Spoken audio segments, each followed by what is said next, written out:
Good morning बच्चों। आज हम पढ़ेंगे कंसिस्टेंट सिस्टम एंड एक्सरसाइज 5.1। तो पहली चीज है consistent system. A system of axioms is called consistent if it is impossible to deduce from these axioms a statement that contradicts any axiom or previously proved statement। मतलब कि ऐसे axioms का system जिससे previously proved axioms को oppose करने जैसा कोई sense हमें मिलता है तो हम कहते हैं कि the system is consistent. Means अगर एक्सियम्स का कोई सिस्टम ऐसा है कि जो प्रीवियसली प्रूव्ड एक्सियम को अपोज कर रहा है या कॉन्ट्रेडिक्ट कर रहा है तो उसको हम कंसिस्टेंट कहेंगे, otherwise that will be inconsistent. Now exercise 5.1, which of the following statements are true and which are false, give reasons for your answer. ये आपने जो एक्सियम्स और पहले डेफिनेशंस पढ़ी हैं उन्हीं के बेसिस पे है, तो ये आप ट्राई कर सकते हैं। Now question number 2, give a definition for each of the following terms. Definition आपको लिखनी है and are there any term, are there other terms that need to be defined first? What are they? How might you define them? तो इसमें छोटी छोटी चीजें हैं, जैसे पैरेलल लाइंस हैं पहले में। If the perpendicular distance between two lines is always same या constant then these are called parallel lines. और two lines which never intersect each other are known as parallel lines. मतलब जो lines कभी intersect नहीं करती उनको हम parallel lines कह सकते हैं। तो अनडिफाइंड टर्म्स इसमें मैंने लिखे लाइन एंड परपेंडिकुलर। लाइन की डेफिनेशन भी आप जानते हैं, परपेंडिकुलर की भी जानते हैं, इसलिए लिखने की जरूरत नहीं है। परपेंडिकुलर लाइंस, परपेंडिकुलर लाइंस देखो क्या होती है। If two lines intersect each other at right angle then they are known as perpendicular lines. तो इसमें अनडिफाइंड टर्म है, एंगल हो गया, राइट एंगल हो गया, जो कि आप पहले से जानते हैं इसलिए मैंने लिखी नहीं है। Line segment, a straight line drawn from any point two any other point. एक पॉइंट से दूसरे पॉइंट तक जो हम लाइन खींचते हैं, स्ट्रेट लाइन खींचते हैं, उसको लाइन सेगमेंट बोलते हैं। अनडिफाइंड टर्म इसमें है लाइन और point.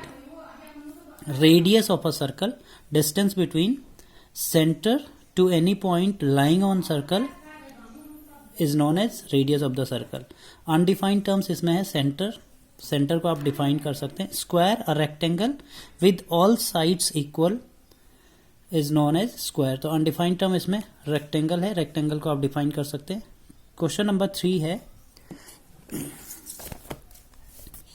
Consider two postulates given below. Given any two distinct points A and B, there exists a third point C which is in between A and B. There exist at least 3 points that are not on the same line. ये दो statements हैं, दो axioms हैं। पहले आपको बताना है, do these postulates contain any undefined term. तो बहुत सारे अनडिफाइंड टर्म्स हैं इसमें, पॉइंट है जैसे, और उसके बाद लाइन है। तो आपके बहुत सारे अनडिफाइंड टर्म्स हैं, इसलिए मैंने इसका आंसर लिखा yes many terms, many undefined terms. फिर कंसिस्टेंट पूछ रहे तो yes they are consistent because they refer to two different situation. दो अलग अलग सिचुएशंस हैं बिल्कुल। And it is impossible to deduce any statement that contradicts any well known fact, well known axiom. पहले से कोई भी वेल नोन एक्सियम है, इसको कंट्राडिक्ट करवाना इनसे इम्पॉसिबल है, तो that's why they are consistent. अब ये कह रहा है कि नेक्स्ट पार्ट इसका है, do they follow from Euclid's postulate, explain. तो these postulates do not follow from any Euclid's postulate, they follow from axiom. ये पोस्टुलेट यूक्लिड का ऐसा कोई पोस्टुलेट नहीं है, तो एक्सियम से, एक्सियम को फॉलो करता है। कौन सा एक्सियम है? Given two distinct points there is a unique line that passes through them. तो ये तो छोटे से थ्योरेटिकल क्वेश्चंस थे। अब हमारे पास न्यूमेरिकल क्वेश्चंस आते हैं, जैसे क्वेश्चन नंबर 4 है। क्वेश्चन नंबर 4 है, if a point C lies between A and B such that AC is equals to BC, then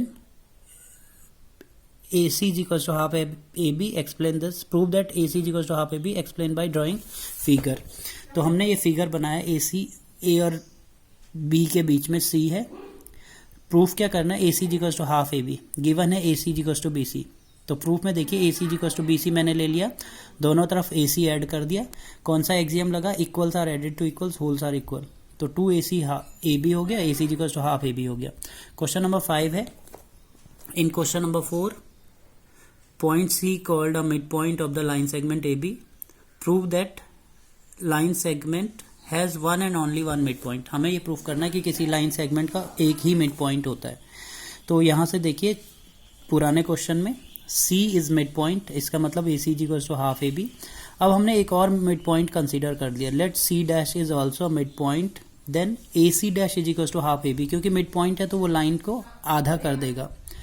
from 1 and 2 दोनों इक्वेशंस हैं, हमने दोनों से कंक्लूड किया AC is equals to AC dash. अब AC is equals to AC dash देखिए, कभी हो सकता है कि ये छोटी डिस्टेंस है, ये बड़ी डिस्टेंस है, तो दोनों सेम नहीं हो सकते. This is possible only when C and C dash are representing a single point. ये तभी पॉसिबल होगा जब C और C डैश एक दूसरे को कोइंसाइड करेंगे या सिंगल पॉइंट होंगे. Therefore our assumption is wrong. हमारा अजम्पशन जो था C dash is also mid point, तो ये रॉन्ग है. इसलिए किसी भी लाइन सेगमेंट का एक ही मिड पॉइंट होता है. नेक्स्ट है question number 6. In figure 5.10 AC is equals to BD, prove that AB is equals to CD. तो इसका प्रूफ आप देख सकते हैं. ऐसी लाइन, ऐसी ये फिगर है. AB is equals to CD, given AC is equals to BD.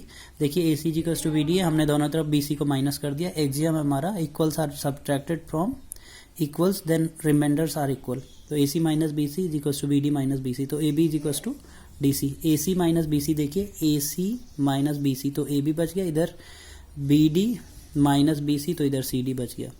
7th question है, why axiom 5 in the list of Euclid's axiom considered a universal truth. तो एक्सियम 5 है हमारा सबसे पहले, whole is greater than the part. तो mathematically हम अगर लेंगे, सपोज कोई क्वांटिटी है z which is equal to x plus y, तो z क्योंकि दोनों को ऐड करके z मिल रहा है तो x से भी बड़ा होगा और y से भी बड़ा होगा. इसका मतलब whole is greater than the parts. फिर जनरल हम बात करेंगे, जनरल या डेली लाइफ में या जनरल कंसेप्ट में हम इसे लेंगे या जनरल पर्सपेक्टिव में हम इसे लेंगे, तो क्या है, area of India is greater. India का हम होल मान रहे हैं और किसी भी डिस्ट्रिक्ट को या स्टेट को इसका पार्ट मान रहे हैं, तो इंडिया का एरिया इसके किसी भी पार्ट से बड़ा होगा या ज़्यादा होगा. So we can say whole is greater than the part. Thank you.